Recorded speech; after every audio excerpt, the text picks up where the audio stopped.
Hey everybody, it's Jason Blaha here. Today I want to talk to you guys a little bit about something I've been talking about more lately, something I think is important, and that is removing this term bodybuilding from the fitness world, because I honestly think the use of this term allows competitive bodybuilding and the horrific lifestyle that it promotes, as well as promoting absurd amounts of useless supplements, to dominate the current fitness world and the whole fitness industry, and I think that is really a problem. I'm going to explain why for you guys. So let me put on my +5 hat of weaponsmithing, work on scaling up my crafting a little bit, and let's talk about this. A lot of this has to do with a modern redefining of words, and Joe Weider, who again started this whole supplement scam business, is responsible for trying to get this term changed into something it wasn't. Like he used to try to say, oh, anyone who works out and lifts weights is a bodybuilder.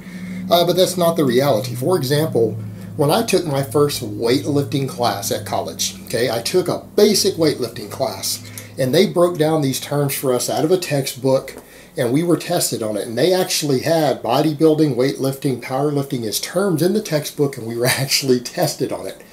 And the meaning of those terms, for those who want to know, because this is something that C.T. Fletcher brought up, and this is why it's important to define these terms. A lot of guys are out there saying, I'm a bodybuilder, but you're not a bodybuilder. They're like, well, I'm not a pro bodybuilder, but I'm a bodybuilder. Well, no, you're not a competitive bodybuilder. There is no such thing as a non-competitive bodybuilder. You're probably a fitness enthusiast. That would be a better term. You're someone who enjoys working out, someone who has a fit, healthy lifestyle. Okay, there's a difference, because bodybuilding is actually very unhealthy. But those terms were broken down for us. Weightlifting is one word. It's not weightlifting. Bodybuilding isn't bodybuilding.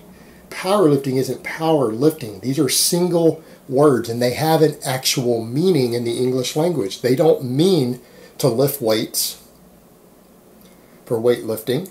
Powerlifting doesn't mean lift power or lift for power. And bodybuilding doesn't mean to build your body. They're specific endeavors, and their definitions, if I recall from the class, were weightlifting, the term, that's one word. Weightlifting is a competitive athletic endeavor where people are divided into weight classes, and they compete against each other on how much weight they can lift in the clean and jerk and the snatch. Specific exercises. In other words, if you don't compete in a competitive environment with those exercises, you're not a weightlifter. Just because you lift weights doesn't make you a weightlifter, one word. You might be a weight lifter, two words, but you're not a weightlifter. Powerlifting, same thing, but instead of clean and jerk and snatch, it's squat, bench, and deadlift. Okay? Powerlifter, someone who competes, squat, bench, and deadlift. Bodybuilding was defined as a competitive endeavor in which people compete with each other and are compared and judged based upon their muscle mass, symmetry, proportion, definition, and posing ability. Okay, that is what bodybuilding was defined as right there in a textbook. Now keep in mind, Joe Weider always wanted that changed because he promoted bodybuilding in the supplement industry. This was his baby, his brainchild. He created professional bodybuilding. He created the actual bodybuilding endeavor for the most part, at least in its modern format. He created the IFBB. He's the one who made it an actual professional endeavor, and it was, of course, funded and sponsored by his supplement empire and his magazine empire. All right, but the reality is, and people say, well, why does it matter? Why do we need to separate this? Because the more people use the term who aren't actually bodybuilders, who call themselves bodybuilders, the more it allows bodybuilding to continue to permeate this fitness world. And the problem is that bodybuilding itself, even natural bodybuilding, people say, well, it's all the drugs that's the problem. No, not really. The actual leanness and definition standards set even in drug-tested bodybuilding is so absurd that in order to be competitive, you have to compromise your health. You have to diet down to body fat levels that are found to harm your health. In fact, if you guys look at the studies that Eric Helms did, remember he did his doctoral work on all these natural bodybuilding diets?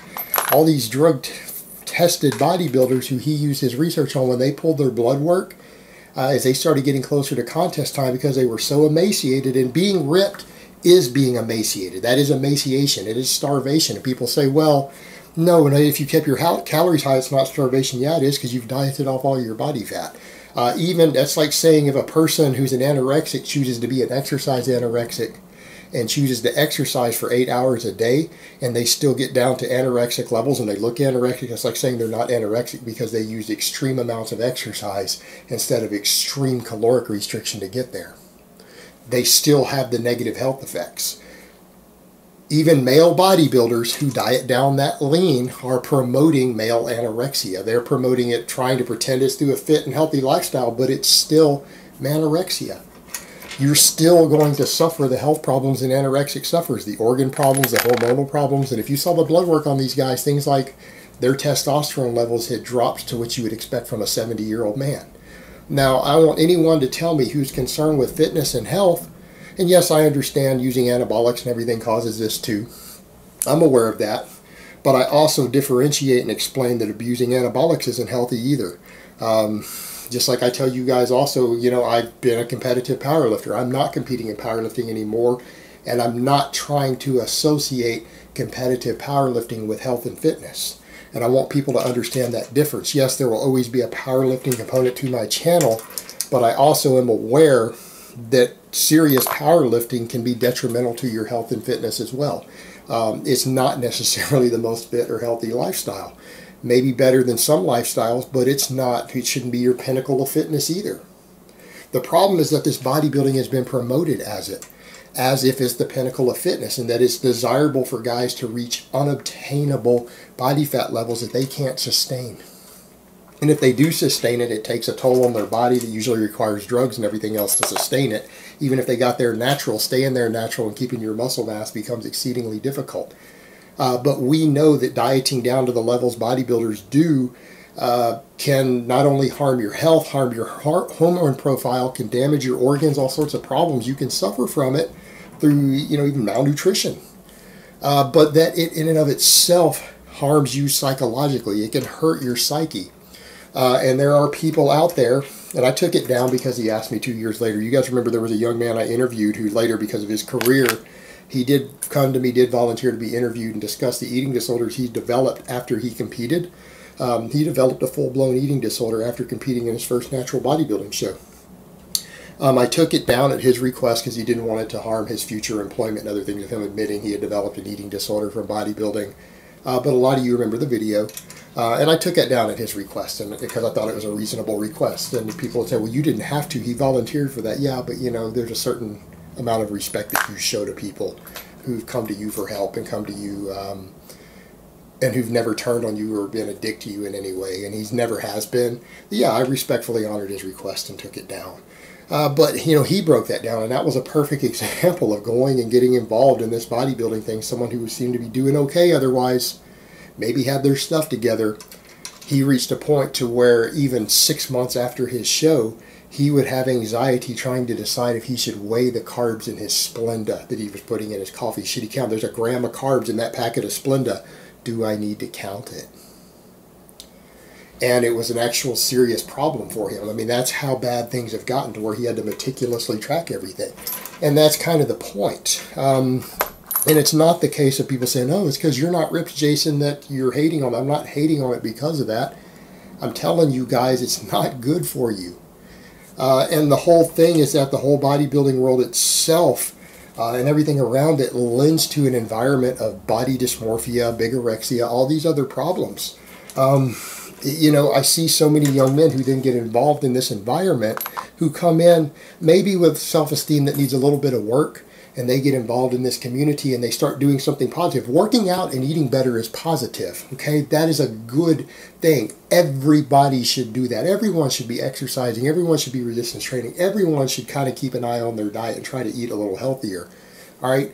That is a very, very positive thing. But they get into that environment and they start off on something that's positive, and then this environment and community itself lends to further damaging their self-esteem, development of body image disorders. And I've seen it on a serious level with competitive bodybuilders. I've known a lot of competitive bodybuilders. In fact, a guy I was friends with for quite a while, in fact, may have spotted me in one of my training videos before, was a serious competitive bodybuilder. And you know what? The problem is that he got so involved in that, in the sense that he couldn't look at himself objectively anymore, that his body image disorder, the bigger he got and the more he abused gear, the worse that he saw himself. That when he was at his best, he couldn't see it himself. He had to have other people assess it for him. And then when he wasn't in contest condition, the guy was still lean with visible abs, monstrous, proportionate. I mean, a big dude. Yet, when he wasn't contest lean, even with visible ab, he felt that he looked so terrible that he was embarrassed to take his shirt off in public. He'd be embarrassed to take his shirt off at the beach. And that's the problems we see with the bodybuilding scene. Then we have the whole party scene associated with it. You have the really dark side of competitive bodybuilding in the bodybuilding world, and that's a whole nother animal. That's, again, worthy of its own discussion. I've discussed it sometimes, but we don't have to get that far to discuss these others, because this isn't even getting to the pro scene and the party scene and the prostitution and the drug abuse of all of that. We're talking about down at the grassroots level, people who get involved in this world or in this culture, this mindset. It tends to be very destructive. I think because of that, we really need to find a way to further distance the bodybuilding world away from the fitness world, the lifting world, the online fitness world, because it's not fitness.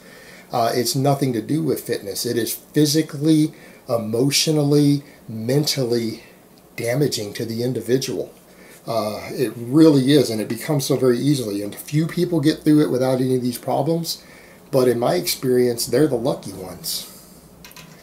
The overall culture promotes these things. And yeah, we have to separate it. And I think the best way to separate it is to stop using the term bodybuilding when we're discussing fitness. And for you guys out there who are trying to look good, you know what? I'm not saying don't train to look good. If that's if that's what it takes to get you in the gym and to eat better, for you to say, I want to look good, I want to look better, I want to attract girls, I want to attract guys, whatever your aesthetic goals are, if that helps you become a better, fitter, healthier person, then that's cool. Do that. You know what? If that's the motivation you need to get to the gym, if that's the motivation you need to improve yourself and be healthier and fitter and be mindful of what you eat and to exercise, well, I don't have a problem with that. That's a good thing. That's a good thing. But that doesn't make you a bodybuilder. That just makes you someone who's into fitness, who cares about how they look. That's not bodybuilding. You're not competing. And the problem I see is the crossover. I meet a lot of guys who have that mentality, but then they get into this world and people say, oh, you look good, you should compete. And I've met guys at the gym who are coming along. They've been training 2 or 3 years pretty hard. They're getting good progress. And they say, well, I don't know if I'm that big on the bodybuilding thing, but people keep telling me I should compete. They see my pictures and tell me I should compete, so I think I'm going to go ahead and compete. There's this show coming up. I'm going to go ahead and diet down and compete. I never considered it a year ago, but everyone's pushing me in that direction. They think I should compete, so maybe I should. What's the point of all this training if I don't compete? And they're losing the point that the training was to make you better. The training was so that you feel better physically, so that you're healthier, or all the other goals that you set. It was to improve yourself, not to go compete in something that's destructive. But this whole industry, because it's so permeated with this competitive bodybuilding, and half of the guys who are given fitness advice online or even YouTube channels compete in bodybuilding, in the fitness world, people get pushed in that direction who really otherwise wouldn't have done so. That's a problem. That's a problem. And that's the reason I try to push people away from it. That's why I make such a big deal about trying to separate bodybuilding from fitness. Because bodybuilding isn't building your body. Bodybuilding is a competitive endeavor that takes risk upon you physically and psychologically. It's not the same thing as building up your body. Right? A bodybuilder isn't someone who works out and cares about fitness. A bodybuilder is someone who competes in bodybuilding. And I know it's an argument of semantics, but it's an important one. Because if we don't remove that term, it allows that group to just keep hammering away at this community and drawing people into something and into a lifestyle that really no longer has anything to do with fitness. And we really need to separate the two because they're not really that related. Alright guys, but that's really all I have to say on that today. I hope it's been informative, and I will talk to you guys next time.